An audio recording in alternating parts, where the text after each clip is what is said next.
menindaklanjuti kesepakatan dagang bersejarah antara Presiden Prabowo Subianto dan Presiden Amerika Serikat, AS, Donald Trump, Menteri Energi dan Sumber Daya Mineral, ESDM, Bahlil Lahadalia langsung bergerak cepat. Tak tanggung-tanggung, Indonesia kini membuka pintu lebar-lebar bagi perusahaan tambang asal negeri Paman Sam untuk mengelola wilayah pertambangan di tanah air. Langkah strategis ini bukan sekadar basa-basi diplomatik. Dalam keterangan pers di Washington DC, Jumat, 20 Februari 2026, Bahlil menegaskan bahwa kementeriannya tengah melakukan pemetaan intensif terhadap wilayah-wilayah tambang yang memiliki prospek menjanjikan untuk ditawarkan kepada investor AS. Bahlil menjelaskan bahwa pemberian akses ini merupakan bagian dari implementasi teknis perjanjian perdagangan timbal balik RIAS. Fokusnya jelas menjaga hubungan bilateral yang tengah mesra sekaligus mengamankan investasi di sektor hulu. Salah satu poin krusial dalam karpet merah ini adalah sektor mineral kritikal. Bahlil menyebut nikel dan logam tanah jarang menjadi menu utama yang ditawarkan kepada pebisnis Amerika. Seskap untuk menindaklanjuti tentang poin-poin kesepakatan yang telah ditandatangani oleh Bapak Presiden Prabowo dan Bapak Presiden Amerika Pak Trump terkait dengan perjanjian dagang kita, izinkan saya untuk menyampaikan beberapa hal penting terkait dengan isi dan substansi dan langkah-langkah strategis.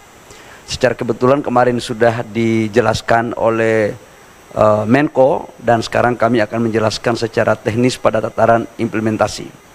Bapak Ibu semua, kita tahu bersama bahwa dalam perjanjian tersebut telah dimuat secara jelas bahwa untuk memberikan keseimbangan neraca perdagangan kita, maka kita dari sektor SDM akan membelanjakan kurang lebih sekitar 15 miliar US dollar.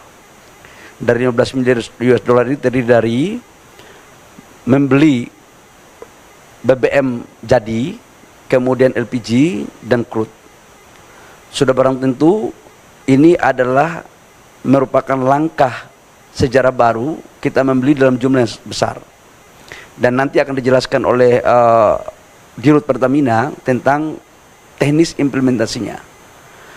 Bapak Ibu semua, 15 miliar US dollar yang kita alokasikan untuk membeli BBM di Amerika Serikat bukan berarti kita menambah volume impor. Namun kita menggeser sebagian volume impor kita dari beberapa negara. Di antaranya negara dari Asia Tenggara, Middle East, maupun di beberapa negara di Afrika.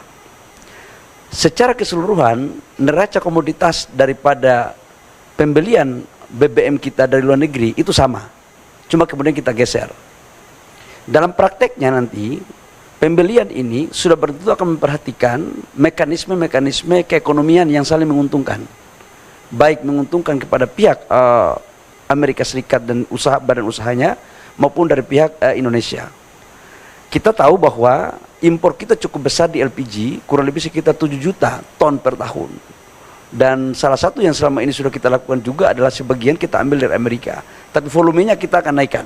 Ini dalam konteks BBM, dan dalam catatan kami, begitu kami mendapat arahan dari Bapak Presiden Prabowo, begitu 90 hari ke depan sudah selesai, maka langsung kita mulai tahapan eksekusi. Jadi ini langsung bisa berjalan supaya tidak ada suatu persepsi yang berbeda dari teman-teman yang ada di sana.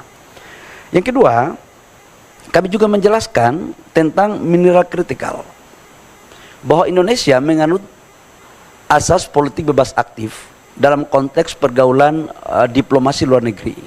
Tapi juga Indonesia menganut asas ekonomi bebas aktif.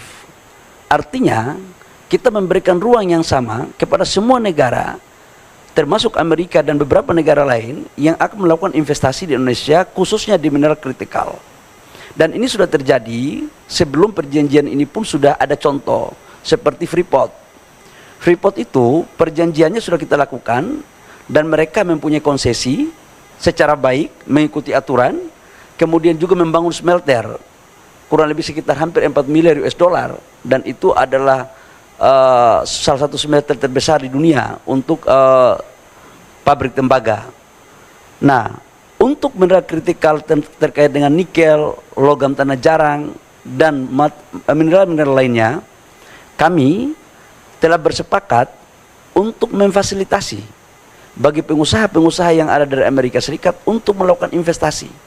dengan tetap menghargai aturan-aturan yang berlaku dalam negara kita. Tapi kita juga akan memberikan prioritas untuk mendukung, memfasilitasi dalam rangka eksekusi, termasuk dalamnya ada investasinya. Jadi ini bisa bersama-sama. Jadi katakanlah mereka mau bangun smelter di Indonesia untuk nikel, kita akan dorong, kita akan kasih ruang yang sebesar-besarnya, sama juga dengan negara lain. Jadi jangan diartikan bahwa kita akan membuka ekspor barang mentah, enggak. Yang dimaksudkan di sini adalah mereka setelah melakukan pemurnian, kemudian hasilnya bisa diekspor. Biar clear nih, biar tidak ada salah interpretasi. Yang berikut, Bapak Ibu semua, saya juga menjelaskan bahwa dalam konteks perolehan terhadap wilayah-wilayah pertambangan yang ada, kami setelah ini kami akan menawarkan kepada mereka mana perusahaan-perusahaan yang ingin masuk, dan kemudian kita fasilitasi. Dan saya sudah melakukan pemetaan terhadap lokasi-lokasi yang prospek, karena kita juga harus membangun, menjaga hubungan yang sudah sangat baik ini. Yang berikut saya juga menyampaikan terkait dengan perpanjangan Freeport. Bapak Ibu semua, kita tahu bahwa 2 tahun terakhir telah kita melakukan negosiasi komunikasi intens antara pemerintah Indonesia, Mind ID dan Freeport-McMoRan. Secara kebetulan puncak produksi Freeport itu puncak-puncaknya 2035. Kita tahu bahwa konsentrat Freeport sekarang memproduksi 1 tahun pada saat belum terjadi musibah itu mencapai 3,2 juta ton biji konsentrat daripada tembaga, yang menghasilkan kurang lebih sekitar 900.000 lebih tembaga dan kurang lebih sekitar 50-60 ton emas. Dan produksi ini adalah merupakan hasil eksplorasi yang dilakukan pada tahun 2002-2003. Karena ini eksplorasinya di underground, itu membutuhkan waktu kurang lebih setahun. Nah, oleh karena 2035 itu adalah puncaknya, maka kita berpandangan bahwa penting untuk kita mencari solusi dalam rangka eksistensi dan keberlanjutan daripada usaha di Timika di Papua. Maka hari ini komposisinya adalah saham kita dari 100% itu kita punya 51%. Perpanjangannya ini kita lakukan dengan maksud agar bisa dilakukan eksplorasi di awal dengan menambah 12% saham kepada negara. Jadi dilakukan divestasi. 12% ini tanpa ada biaya apapun, khususnya untuk pengambil alihan 12%. Namun dalam proses untuk bagaimana meningkatkan eksplorasi, pasti disitu membutuhkan biaya, disitulah ditanggung renteng. Nah, dengan demikian maka pada tahun 2041 negara akan mendapatkan saham 51 tambah 12% berarti 63, di mana penambahan 12% saham ini juga akan berkontribusi, akan dibagi sebagian kepada pemerintah daerah Papua, penghasil tambang. Nah, dengan demikian maka penciptaan lapangan pekerjaan dapat bertambah, yang eksis tetap bertahan, pendapatan negara juga bertambah, begitupun royalti PNBP dan pendapatan daerah. Download Tribun X sekarang, menghadirkan lokal menjadi Indonesia.